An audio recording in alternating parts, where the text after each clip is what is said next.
Hey everyone, Nubkeks here. Welcome back to Heroes of the Storm. Today we're going to be doing another post-commentary game, and we will ultimately end up on Sonya in this game. But first, of course, I'll go through the draft, explain all the decisions there, and then guide you through the strategies and decision-making and talent builds, all the rest in the game as well.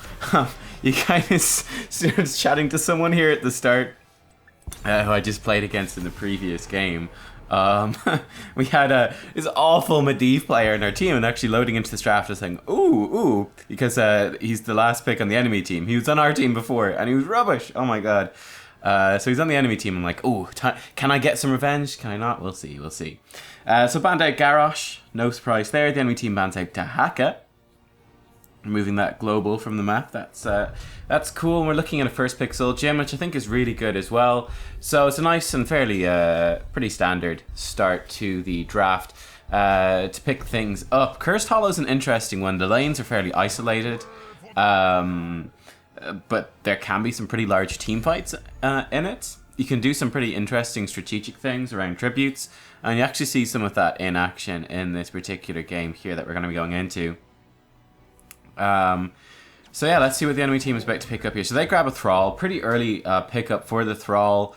I mean, he's not terrible at the map, but he's not the best either, I would say. Relatively weakish in the meta at the moment.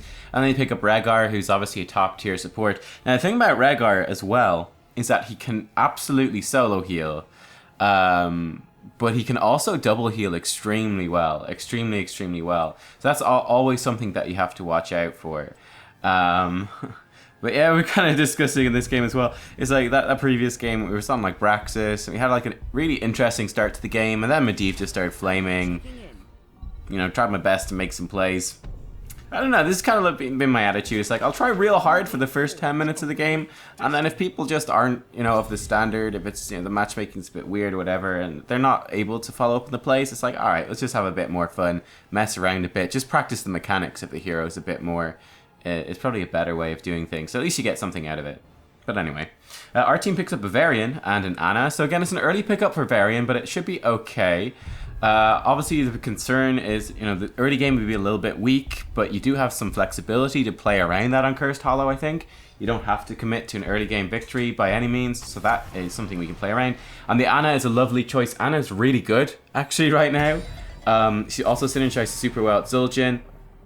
And, yeah, I mean, the enemy team doesn't have all that much dive to really punish the Ana. Thrall is quite immobile, so we should be just fine, actually. I really like the combination going on here. The enemy team bans out Lucio, which I think is quite an interesting ban, so I'm instantly going to ban Malthael out. It's a strong map for Malthael. Malthael's a very strong solo laner, so they might be running like a double solo lane, kind of Thrall, Malthael, Earthquake, going with Tormented Souls. I was just trying to think, why would they ban out Lucio?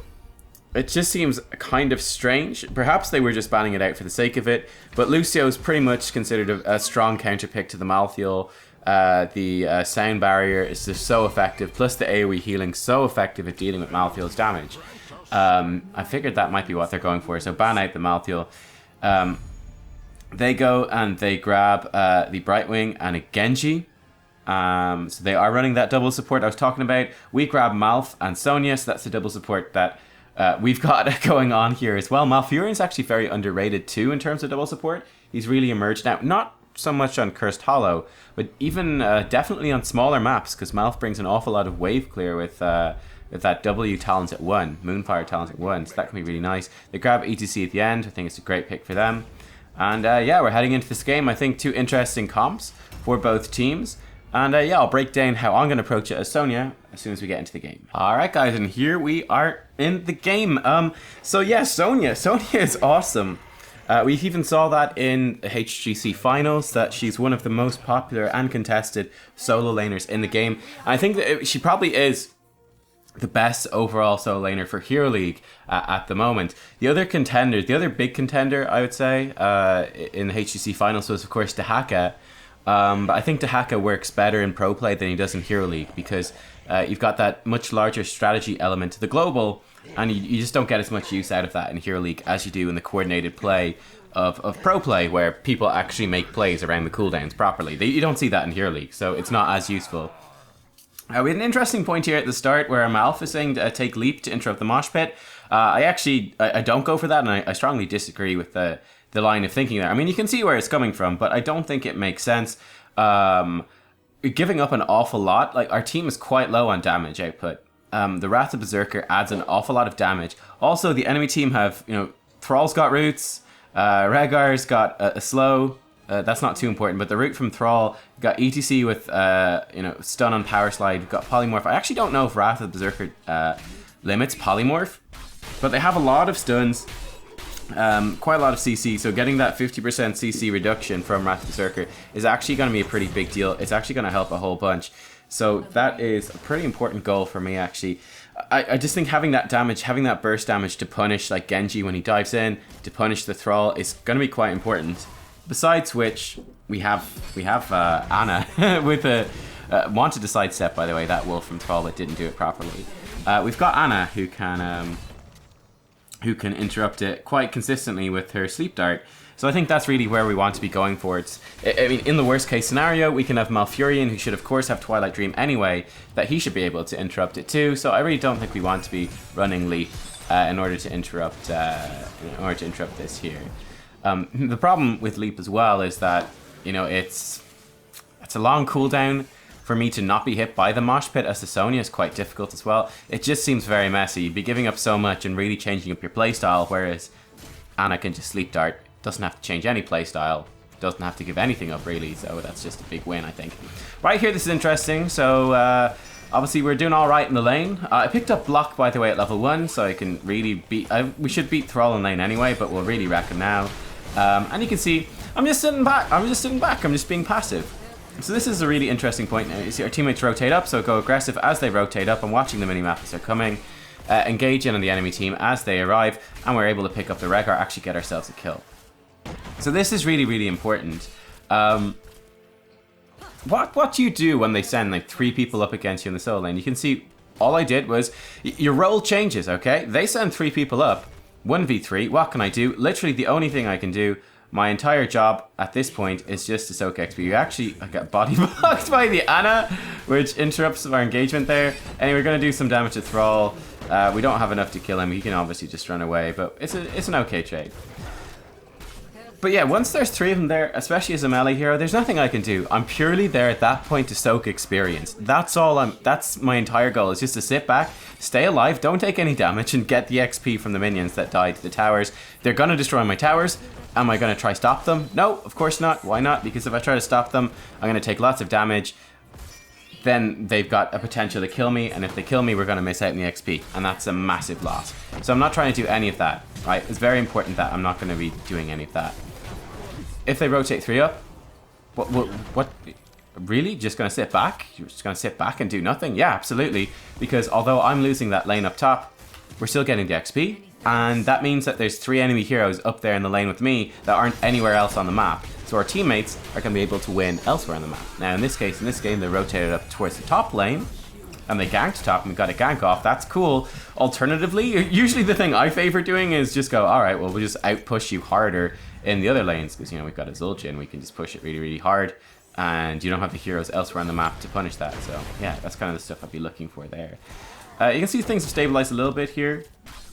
We are ahead in XP. The enemy team is again getting a decent push up top, but bear in mind they've 3 heroes here, we've only got 2, so we're just playing relatively safe, relatively passive, because we're going to be winning elsewhere on the map, because we outnumber them elsewhere, and that's totally fine. Again, though, the enemy team overextends. We've got a rotation up. We know the Brightwing teleported down, so that's fine. Again, just kind of lurking there patiently. Engage in on the Rhaegar, and again, the Rhaegar is the one that goes down. So it's playing around these rhythms, right? You're not overextending, not taking any crazy risks. Just patiently waiting your time, waiting for the opportunity. Then when the opportunity presents itself, you take it. And then also understanding as a solo laner that, hey, if they send more people up to combat you, the opportunity is yours. Like the opportunity is for your teammates to take, not for you. Your goal is just your primary goal is to get XP. So if your teammates are doing it well, then it's cool. So yeah, you can see here I've got very little life, but I'm just kind of lurking. I know that I'm not in any danger, and then I'm going to be useful to my team, even though I've got no life. I can go in and I can tap the tributes, Varian obviously can frontline. Then we've got 2 ranged heroes in the Malf and the Zul'jin. They've got stuff to do in terms of zoning and putting pressure out. So it's all fine. I was trying to get in position here to splash both the Siege Giants at my W. It doesn't work. I think maybe if you go to the right-hand side of the right-hand Siege Giant, you could hit it with the splash and it would splash across the other guy. At level 4, I did, of course, take the... which is the new meta thing. Level 4 on Sonya is actually pretty weak. You can legitimately probably take anything there, basically. But it's the Shattered Ground ability, the one that upgrades your W, that people tend to go for at the moment, which is interesting. It upgrades the splash damage from her W, so it's just a bit of extra damage in the team fight against mercs in the lane, all that sort of stuff. Yeah, it's just a nice little bonus, but it's not really that important. Level 7, Poison Spear, because it's ridiculously overpowered. We look at the map here, we see some interesting things. You'll see this whole play, Malfurion's out of position, so this is going to hurt this play a lot. So basically going into this, you can see the enemy team is nowhere near 10, but we are very, very close to 10, right? We're very close to 10. You can see 10 is hit right now. Look at Malf. Where's Malf? Malf is only arriving in mid lane, okay? It's also two tributes for us to 1 tribute for them. So what happened there was basically a problem in terms of tempo. I think he was also late to the previous tribute as well. I didn't notice that when I was commentating here though, but I remembered it from the game. I was going, where's Malf? Shouldn't he be here? Yeah, he was super late there. You can see it. Basically, we're going into this tribute, and this is a really good opportunity for us to set up a nice early game snowball. We're up 2 tributes, and we're going to hit level 10 while the enemy team is only just at the start of level 9. Awesome. All right, cool. We want to use that level 10 to grab that tribute on the enemy side of the map. And we've got that small window while we're 10 and they're not, where we can guarantee taking it, but we need to be there. You can see I was pointing it out there. Malf was still up in top lane. Brightwing teleported down, so we were outnumbered. Malf has just overstayed in top lane. His goal is just to get to bottom with us having level 10. So there's XP in the mid lane to pick up, there's XP in the bot lane. So you can see that we hit level 10 and he was only just arriving in mid lane, so very, very far behind. And what that means is that we're outnumbered. We can't actually do the aggressive invade that we want, and we get punished really heavily. It was a nice punish by the enemy team as well. You know, I kind of got that position, probably made the mistake, probably should have looked at the minimap and seen, okay, Malf's not here, we just actually want to give this up. Because we didn't have level 10 to contest the tribute, just go, okay, well, we give it up. But yeah, in that situation, ideally, you want to be everyone rotate down to be at the tribute, to be ready to fight for the tribute with level 10 as it hits. So especially when you're in a lane that's far away, you want to move down for that. And just be calculating, you know, how much XP do we have in the closer lanes, because I can go and pick those up on the way. There's a whole bunch of different things I can do. It's a nice kill by our team. You see I'm just like double soaking, and this is again an interesting point on the map, right? Why am I going to take that? Why did I go and take that bruiser camp? Well, the reason is we've got pretty good map control, right? We've got a good position on the map, but it's not amazing. We've got the boss pushing bottom, that's cool. Really, though, the big thing is the 2 tributes for both teams. So the next tribute's what we really want to fight over. So that's why I went and took the bruiser camp. I want to have this continuous merc pressure. They're going to have to deal with the boss down bottom. Then they'll have to go deal with the bruiser camp in middle. There's going to be merc pressure from either one of those. It's basically because of the timing. I'm not sure how Genji got move speed. I guess he's got move speed on one of his abilities from level 1, I get one of his talents. Basically, we're in such a position. This is Anna, by the way, doing this. I'll talk about this. There's a lot to say about this as well. They got Merc Camp pressure, so we're going to have some nice split push going on thanks to the Merc Camp when we go to fight over this tribute. And this tribute determines the curse, so that's, you know, happy days. Now, our team did get a nice kill off. Brightwing actually teleported bottom to stop the boss, so that enabled us to go and take the top boss as well, which is a huge win. And then we're actually late to the bottom tribute. Now, funnily enough, this is really interesting what happens there. How did they not take the tribute? Because I was wondering at the time, I was really confused, and you can see the way I'm moving on the map. I'm like not going to that bottom tribute fight, I'm just pushing top. The correct thing to do is to actually let them take that tribute. We don't want to take it ourselves, we don't want to stop them, right? Because this is the perfect situation. We've just got a kill, awesome. We also have a boss pushing top. If the enemy team caps this tribute now, they're not going to do any damage. Yeah, they're not going to do any damage with it. No real damage. They still have to go stop the boss. They've still got, I think it was ETC was dead. We still have really nice map position. It's just going to waste their tribute. That's basically 3 tribute. Well, like it's tributes thrown away for them, which is fantastic for us. And then great. Afterwards, you know, the curse wears off. We probably won't even lose any structures. And then we're sitting there. We're 2 tributes up. There's no bosses for the enemy. We just stole the enemy team's boss on their side of the map. Our boss will be up sooner. We've got tribute pressure for a long time. We've got an XP lead. Everything is good. Now what happened was Anna's actually gone for Eye of Horus in this game, which is a mistake, I think, because Nano Boost is so good with both Sonya and Zul'jin. But she went for Eye of Horus, and she used that global snipe to interrupt the Brightwing a number of times. So we actually ended up getting the tribute in the end. Now we're going to get pretty good use out of it, which is great. However, you know, the enemy team will still they'll have some comeback potential now because of this tribute, so that's something to watch out for. Alright, we've been slowed down by the totem, but that's okay. A bit slow taking my level 16, but we do take it. Get some good damage down on Thrall. Thrall's going to die to the dot, but he just gets the heal right off at the end of it. Genji dashes in on us. We're able to finish off the Genji. And yeah, I'm not sure. Diana, I don't think she just wasn't paying attention there. As far as I can tell, she had the opportunity to heal us. I'm not really sure why Anna wouldn't have healed us there. But she didn't. I think she just wasn't aware of where I was. And this was the point in the game I hadn't noticed before. I just assumed she wouldn't because Nano Boost is so much better here. But she has gone for Eye of Horus. It's just not that great of a heroic, and Nano Boost is so strong. But yeah, Nano Boost is really good with Zul'jin, obviously, but it's actually really good with Sonya as well. So you don't get the mana back because Sonya doesn't have mana, but the ability power boosts and the cooldown reduction are super strong on Sonya. Especially with your spear in particular. The cooldown reduction on your spear is fantastic. The spear gives you, it's a gap closer. It actually does a ton of damage with poison spear.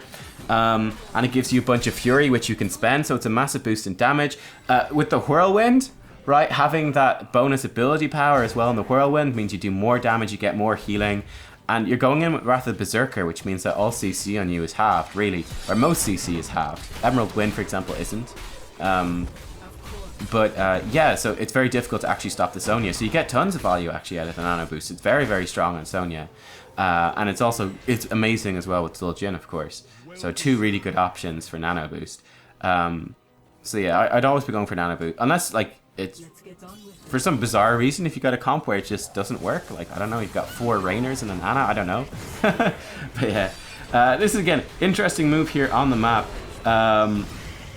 You just know the enemy team's just overextended, so we're able to just gank them. But yeah, we're setting up here, and again, we've got this weird position where we're ahead in XP. We've got 1 keep down, but the enemy team has 2 tributes, and we don't have any. But the bottom boss is up, right? So we've ended up in this sort of situation. The bottom keep is down too, though.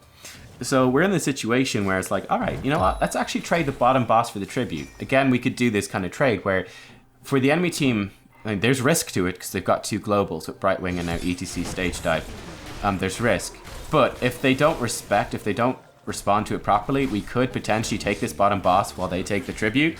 If they're smart, they send Brightwing and Brightwing just teleports down, and then they can contest the boss as well. But we have a pretty strong option to try it, I think, at least, because if we get the bottom boss, we can just push core, and we can ignore the curse.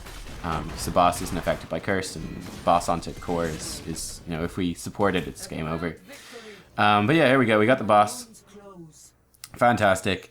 Yeah, so at this point, again, you can see the rotations are a bit slow. Obviously, at this point, we just want to go core with this boss. You can get these siege giants on the way. So variance, wave clearing. I get the wave clear in middle. It's totally irrelevant. We don't care. It's literally only about bottom lane at the moment. So we're just going to chill here. I don't know what they're doing. They obviously thought they had the jump on us there. Brightwing and Thrall both overlap their heroics, which is fantastic. We're able to grab the siege camp. Poor old Genji gets CC'd and he gets evaporated, so that's fantastic for us. And we're just powering on ahead here. It's diving through the enemy team. I take Mystical Spear, by the way, at 13, reduce cooldown on Spear because it's OP. And then we take the shield at level 16 for just a bit more tankiness. Nerve of Steel, and then Ignore Pain at level 20 for the armor. It's really strong. And yeah, this allows you to be super aggressive.